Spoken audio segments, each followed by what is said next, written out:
Hi friends, ಇದು ಬಂದು Sunday vlog. ಇವತ್ತಿನ ವಿಶೇಷ ಏನಪ್ಪ ಅಂದರೆ, ಇವತ್ತಿನ ವಿಶೇಷ ಏನಿಲ್ಲ. ಬೆಳಗ್ಗಿಂದ ಮಶ್ರೂಮು ಅದು ಇದು ಮಾಡ್ಕೊಂಡು ಊಟ ಮಾಡ್ಕೊಂಡು ಮನೆಯಲ್ಲೇ ನಿದ್ದೆ ಮಾಡ್ತಾಯಿದ್ವಿ. ಸೊ ಇನ್ನೇನು ನೆಕ್ಸ್ಟ್ ಡೇ ಎಲ್ಲರೂ ಮಕ್ಕಳೆಲ್ಲ ಸ್ಕೂಲು ಕಾಲೇಜು ಹೋಗ್ತಾರೆ, ನಮ್ಮ ಮನೆಯವ್ರು ಬಂದು ಡ್ಯೂಟಿಗೆ ಹೋಗ್ತಾರೆ ಅಂದ್ಬಿಟ್ಟು ತರಕಾರಿ ನೆನಪಾಯಿತು. ಇನ್ನು ನಾಳೆ ಆದರೆ ನಾನು ಒಬ್ಬಳೇ ಹೋಗ್ಬೇಕು ತರಕ್ಕೆ ಅಂದ್ಬಿಟ್ಟು, ಅಯ್ಯೋ ತರಕಾರಿ ಮಿಸ್ ಮಾಡಿದ್ದೀನಲ್ಲ, ತರಕಾರಿ ತಗೊಂಬರೋಣ ಅಂತ ತರಕಾರಿ ಮಾರ್ಕೆಟ್ಗೆ ಹೋಗ್ತಾಯಿದ್ದೀವಿ. ಇಲ್ಲಿ ನಮ್ಮ ಜೊತೆ ಅನೂ ಬಂದಿದ್ದಾಳೆ, ಯಾಕೆಂದರೆ ಅವಳಿಗೆ ಕಾಲೇಜ್ ಹೋಗಕ್ಕೆ ಸ್ಲಿಪ್ಪರು ಕಟ್ಟಾಗಿತ್ತು ಅಂದ್ಬಿಟ್ಟು ಸ್ಲಿಪ್ಪರ್ಸ್ ತೊಗೋಬೇಕು ಅಂದು. ಅವಳಿಗಂತೂ ತಿಂಗಳಿಗೆ ಒಂದು 4 ಜೊತೆ ಕೊಡಿಸಿದ್ರು ಕಡಿಮೆನೇ. ಅದು ಅವಳಿಗೆ ಅಂತಲೇ ಒಂದು ಸಪ್ರೇಟ್ ಅಂಗಡಿ ಮಾಡಿಬಿಟ್ಟಿದ್ದೀನಿ. ಸೊ ಅಲ್ಲಿ ಹೋಗಿ ತಗೊಂಬಿಡ್ತೀನಿ, ಸ್ವಲ್ಪ ಕಡಿಮೆಗೆ ಕೊಡ್ತಾರೆ ಅವರು, ರೆಗ್ಯುಲರ್ ಕಸ್ಟಮರು ಅಂದ್ಬಿಟ್ಟು. ಸೊ ಹಾಗಾಗಿ ಡೈಲಿ ವೇರ್ ಸ್ಲಿಪ್ಪರ್ಸ್ ಎಲ್ಲ ಅಲ್ಲೇ ತೊಗೊಳ್ತೀನಿ. ಇಲ್ಲಿ ತರಕಾರಿ ಎಲ್ಲ ತೊಗೊಂಡು ಇಲ್ಲಿ ಸ್ಲಿಪ್ಪರ್ಸ್ ಅಂಗಡಿಗೆ ಬಂದ್ವಿ.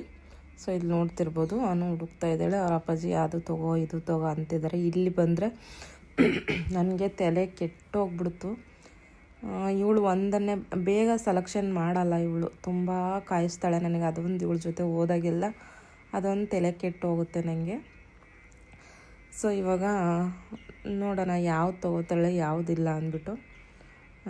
ನಾನು ಹೇಳ್ತಿದ್ದೆ ಇವೆಲ್ಲ ತೊಗೋ ಅಂದ್ಬಿಟ್ಟು, ಅವ್ರ ಅಪ್ಪಾಜಿ ಈಗ ಹಾಕಿ ನೋಡ್ತಿದ್ದಾರಲ್ವ ಅದನ್ನು ತೋರಿಸ್ತಾಯಿದ್ರು, ಈ ಥರದ್ದು ತೊಗೊಳ್ಳಿ ಅವಳು ಆಗ್ಬಿಟ್ಟು. ಸೊ ಇವಾಗ ಹಾಕಿ ನೋಡ್ತಿದ್ಲಲ್ವ, ನಾನು ನೋಡಿದ ಮೇಲೆ ನನಗೂ ಅನ್ನಿಸ್ತು ಇದು ಚೆನ್ನಾಗಿದೆ ಅಲ್ವಾ ಅಂದ್ಬಿಟ್ಟು. ಇವಳು ಜಾಸ್ತಿ ಇದೇ ಥರದ್ದೇ ಫ್ರಾಕ್ಸು ಅವು ಇವು ಎಲ್ಲ ಇದೇ ಥರದ್ದೇ ಯೂಸ್ ಮಾಡೋದ್ರಿಂದ ಸೊ ಇದು ಬೆಟರ್ ಆಗ್ಬೋದೇನೋ ಅಂತಂದು ನೋಡಿದ್ವಿ. ಇದಾದಮೇಲೆ ನಂಗೆ ಪಿಂಕ್ ಕೊಡಿ, ನನಗೆ ಈ ಬ್ಲ್ಯಾಕ್ ಎಲ್ಲ ಬೇಡ ಅಂತ ಹೇಳ್ತಿದ್ಲಿವಳು. ನಾನು ಬೈತಿದ್ದೆ, ನೀನು ಕ್ಲೀನ್ ಮಾಡ್ಕೊಳ್ಳಲ್ಲ, ಪಿಂಕ್ ಆದರೆ ನಾನೇ ಕ್ಲೀನ್ ಮಾಡಬೇಕು, ಯಾವಾಗಲೂ ನಾನೇ ವಾಶ್ ಮಾಡಬೇಕು ಅವನ್ನೆಲ್ಲ. ಸೊ ಬ್ಲ್ಯಾಕ್ ತೊಗೋ, ಒಂದು ಒದ್ದೆ ಬಟ್ಟೆ ಮಾಡ್ಕೊಂಡು ಒರೆಸ್ಕೊಂಡು ಹೋಗ್ಬೋದು ಅಂದ್ಬಿಟ್ಟು. ಅವಳು ಒಪ್ತಾ ಇಲ್ಲ ಮಮ್ಮಿ, ನನಗೆ ಅಟ್ಲೀಸ್ಟ್ ಪರ್ಪಲ್ ಆದರೂ ಬೇಕು, ನಂಗೆ ಬ್ಲ್ಯಾಕ್ ಇಷ್ಟ ಆಗಲ್ಲ, ಬ್ಲ್ಯಾಕ್ ನನಗೆ ಇಷ್ಟನೇ ಇಲ್ಲ ಅಂತ ಹೇಳ್ತಿದ್ಲು. ಸರಿ ನೋಡು ಹಾಕಿ ನೋಡು ಅಂತಂದು ಹೇಳಿದರೆ ನನ್ನ ಪುಣ್ಯಕ್ಕೆ ಅದು ದೊಡ್ಡ ಸೈಜ್ ಇತ್ತು. ಈ ಸೈಜ್ ಕೇಳಿದ್ದು, ನನ್ನ ಸೈಜ್ ಕೊಡಿ ಅಂತ ಕೇಳಿದ್ರು. ಅವರು ಹೇಳ್ತಿದ್ರು ಇಲ್ಲ ಸೈಜ್ ಖಾಲಿ ಆಗಿಬಿಟ್ಟೈತೆ, ಬೇಕಿದ್ರೆ ತರಿಸ್ಕೊಡ್ತೀನಿ, 1 ವೀಕ್ ಆಗುತ್ತೆ ಅಂದ್ಬಿಟ್ಟು. ನಾನು ಇಲ್ಲಿ ಈ ನಾವಿರೋ ಸರೌಂಡಿಂಗಲ್ಲಿ ಬೇರೆ ಅಂಗಡಿಗೆ ಹೋಗಲ್ಲ, ಇದೇ ಅಂಗಡಿಲೇ ರೆಗ್ಯುಲರ್ ಸ್ಲಿಪ್ಪರ್ಸ್ ಮಾತ್ರ ಇದೇ ಅಂಗಡಿಲೇ ನಾನು ತೊಗೊಳ್ಳೋದು, ತುಂಬ ಚೆನ್ನಾಗಿ ಬರುತ್ತೆ. ಆಮೇಲೆ ನಮಗೆ ಕಡಿಮೆನೂ ಮಾಡಿಕೊಡ್ತಾನೆ, ಯಾಕೆಂದರೆ ನಾವು ಮಂತ್ಲಿ ಅದೆಷ್ಟು ಜೊತೆ ಸ್ಲಿಪ್ಪರ್ ತೊಗೊಳ್ತಾಳೆ ಅನ್ನೋ ಲೆಕ್ಕನೇ ಇಲ್ಲ. ಹಾಗಾಗಿ ನಾನು ರೆಗ್ಯುಲರ್ ತೊಗೊಳ್ಳೋದ್ರಿಂದ ನಾನು ಇನ್ನೆಲ್ಲೂ ಹೋಗಲ್ಲ. ಇಲ್ಲ ಬೇರೆ ತೋರಿಸಿ, ಇಲ್ಲೇ ಎಲ್ಲ ಬೇರೆ ತೋರಿಸಿ ಅಂತ ಹೇಳ್ತಾ ಇದ್ದೆ ನಾನು. ಸೈಜ್ ನೋಡಿ ಪರ್ಪಲಲ್ಲಿ ಸೈಜ್ ಇದ್ದರೆ ಕೊಡಿ ಅಂತ ಹೇಳ್ತಾ ಇದ್ದೆ. ಅವರು ಇಲ್ಲ ಬ್ಲ್ಯಾಕಲ್ಲಿದೆ, ಬೇಕಿದ್ರೆ ಬ್ಲ್ಯಾಕಲ್ಲಿ ನೋಡಿ ಅಂದ್ಬಿಟ್ಟು ಮತ್ತೆ ಬ್ಲ್ಯಾಕೆ ತೆಗೆದು ತೋರಿಸ್ತಾಯಿದ್ರು.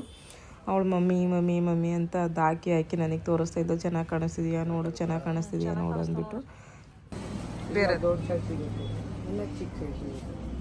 ಅಂತ ಹೇಳ್ತಿದ್ದೆ. ಅವ್ರ ಅಪ್ಪಾಜಿಗಂತೂ ಈ ಸ್ಲಿಪ್ಪರ್ ತುಂಬ ಇಷ್ಟ ಆಗೋಯಿತು. ಇಲ್ಲ ಇದು ತಗೋ ಚೆನ್ನಾಗಿದೆ, ಮಳೆಗೂ ಏನೂ ಆಗಲ್ಲ, ಕೆಸರೆಲ್ಲ ಹಿಂದ್ಗಡೆ ಸಿಡಿಯಲ್ಲ ಅಂತ ಅವ್ರು ಹೇಳ್ತಾಯಿದ್ರು. ಅವಳಿಗೆ ಇಷ್ಟ ಆಗ್ತಾ ಇರಲಿಲ್ಲ. ಹಂಗೂ ಹಿಂಗೂ ಮಾಡಿ ಒಂದು ಫೈನಲ್ ಮಾಡಿದ್ಲು. ಅದು ಯಾವುದಪ್ಪ ಅಂದರೆ, ನಾನು ಹೇಳಿದ್ದು ತೊಗೊಳ್ಳಿಲ್ಲ, ಅವ್ರ ಪಾಪ ಹೇಳಿದ್ದು ತೊಗೊಳ್ಳಿಲ್ಲ. ಅವಳು ಮತ್ತು ನಾವೇನು ಹೇಳ್ತೀವಿ, ಅವಳಿಗೆ ಪಿಂಕ್ ಅಂದರೆ ಅದು ಎಷ್ಟು ಪಿಂಕ್ ತೊಗೊತಾಳೆ, ಲೈಟು ಪಿಂಕು ಡಾರ್ಕ್ ಪಿಂಕು ಸಿಕ್ಕಾಪಟ್ಟೆ ಇಷ್ಟ ಅವಳಿಗೆ. ಕೊನೆಗೆ ಹಂಗೂ ಹಿಂಗೂ ಮಾಡಿ ಒಂದು ಸ್ಲಿಪ್ಪರ್ನ ಚಾಯ್ಸ್ ಮಾಡ್ಕೊಂಡ್ಳು. ಯಪ್ಪ ಇವಾಗ ಹಾಕಿ ನೋಡ್ತಾ ಇದ್ದಾಳಲ್ಲ, ಇದೂ ಅಲ್ಲ ಇದು ಅಂತ ಅಂದ್ಕೊಬೇಡಿ, ಇದು ಅಲ್ಲ, ಇನ್ನೊಂದು ತೋರಿಸ್ತೀನಿ ನಿಮಗೆ ಯಾವ ಸೆಲೆಕ್ಟ್ ಮಾಡ್ಕೊಂಡು ಅಂದ್ಬಿಟ್ಟು ನಾನು ತೋರಿಸ್ತೀನಿ ನೋಡಿ. ಅಷ್ಟೆಲ್ಲ ಆರಿಸ್ಬಿಟ್ಟು ಕೊನೆಗೆ ಪಿಂಕೇ ತೊಗೊಂಡ್ಲು. ಮತ್ತು ನೋಡಿ ನನಗೂ ಆತ ಖುಷಿ ಆಯಿತು, ಯಪ್ಪ ಹೆಂಗೋ ಸ್ಲಿಪ್ಪರ್ ಸಿಕ್ತಲ್ಲ ಇವಳಿಗೆ ಅಂದ್ಬಿಟ್ಟು. ಅದೇನೋ ಫ್ರಾಕ್ಸ್ ಅಂತ ಹೇಳ್ಬಿಟ್ಟು ತಗೊಂಡ್ಬಿಟ್ಲು. ನೋಡಿ ಹೇಳ್ತಿದ್ದಾಳೆ, ಈ ಶರ್ಟು ಅದೇ ಕಲರು, ಸ್ಪೆಕ್ಟು ಅದೇ ಕಲರು, ಸ್ಲಿಪ್ಪರು ಅದೇ ಕಲರು ಅಂದ್ಬಿಟ್ಟು ಖುಷಿ ಆಯಿತು. ಅದೆಲ್ಲ ತೊಗೊಂಡು ನಾನು ಕಿರಾಣಿ ಸ್ಟೋರಿಗೆ ಬಂದೆ. ಅಲ್ಲಿ ನನಗೆ ಮೈಸೂರು ಪಾಕ್ ಕಾಣಿಸ್ತು. ನನಗೆ ತುಂಬ ಇಷ್ಟ ಮೈಸೂರು ಪಾಕು ಅಂದರೆ. ಅದೇನಕ್ಕೆ ಇಷ್ಟ ಅಂದರೆ, ನನಗೆ ಚಿಕ್ಕ ವಯಸ್ಸನ್ನ ಮೆಮೊರಿ ತುಂಬ ನೆನಪು ಮಾಡುತ್ತೆ ಅದು. ನಾವು 10 ಪೈಸೆ 20 ಪೈಸೆ ಕೊಟ್ಟಿರೋದನ್ನೆಲ್ಲ ಕೂಡಿಡ್ಕೊಂಡು 50 ಪೈಸೆ ಮಾಡಿಕೊಂಡು ಅದರಲ್ಲೊಂದು ಮೈಸೂರು ಪಾಕ್ ತೊಗೊಂಡು ತಿಂತಿದ್ವಿ. ಅದು ತುಂಬ ಕಷ್ಟಪಟ್ಟು ಕೂಡಿಡ್ಕೊಂಡಿರ್ತಿದ್ವಿ ಆ ದುಡ್ಡನ್ನು ಮೈಸೂರು ಪಾಕ್ ತಿನ್ನಬೇಕು ಅಂದ್ಬಿಟ್ಟು. ಹಾಗಾಗಿ ನಾನು ಎಲ್ಲೇ ಮೈಸೂರು ಪಾಕ್ ಕೊಂಡ್ರೂ ತಕ್ಷಣಕ್ಕೆ ತಗೊಂಡು ನಾನು ತಕ್ಷಣಕ್ಕೆ ಅಲ್ಲೇ ತಿಂದುಬಿಡ್ತೀನಿ. ನನಗೆ ಅಷ್ಟು ಇಷ್ಟ ಮೈಸೂರು ಪಾಕು ಅಂದರೆ. ತುಂಬ ಇಷ್ಟ ಆಗುತ್ತೆ ನನಗೆ. ಈ ಬೇಕ್ರಿಲಿ ಎಲ್ಲ ಮಾರ್ತಾರಲ್ವ ಅದು ನನಗೆ ಇಷ್ಟ ಆಗೋಲ್ಲ. ಈ ಕಿರಾಣಿ ಸ್ಟೋರಲ್ಲಿ ಮಾರ್ತಾರಲ್ವ ಅದು ಸಿಕ್ಕಾಪಟ್ಟೆ ಇಷ್ಟ ಆಗುತ್ತೆ. 2 ಟೇಸ್ಟ್ ಒಂದೇ, ಅದು ಯಾಕೆ ಹಂಗೆ ಮಾಡ್ತೀಯ ಅಂತಿರ್ತಾರೆ. ಆದರೂ ನನಗೆ ಕಿರಾಣಿ ಸ್ಟೋರಲ್ಲಿ ಸಿಗೋ ಮೈಸೂರು ಪಾಕು ಅಂದರೆ ನನಗೆ ಸಿಕ್ಕಾಪಟ್ಟೆ ಇಷ್ಟ. ನೋಡಿ ಅಲ್ಲೇ ಹೊಡ್ಕೊಂಡು ತಿಂತಾಯಿದ್ದೀನಿ ಕೂಡ ನಾನಿವಾಗ.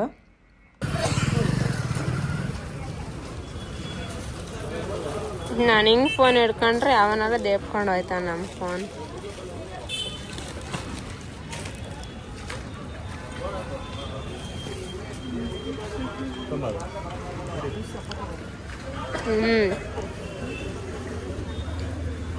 ಸೂಪರ್.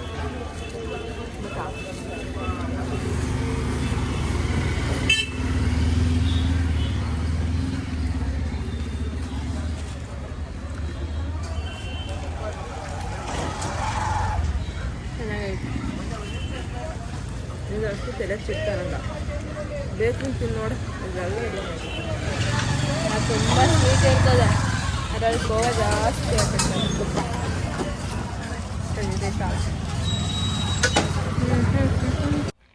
ಫ್ರೆಂಡ್ಸ್, ಇವತ್ತಿನ ವಿಡಿಯೋ ಇಷ್ಟ ಆಗಿತ್ತು. ಒಂದೇ ಗಾಡೀಲಿ 3 ಹೋಗಿದ್ವಿ, ಒಂದೇ ಗಾಡೀಲಿ 3 ಮನೆಗೆ ಬರ್ತಾಯಿದ್ವಿ. ಯಾಕೆಂದರೆ ಮನೆ ಹತ್ರನೇ ಅಲ್ವಾ ಅಂದ್ಬಿಟ್ಟು ಒಂದೇ ಗಾಡೀಲಿ ಹೋಗಿದ್ವಿ.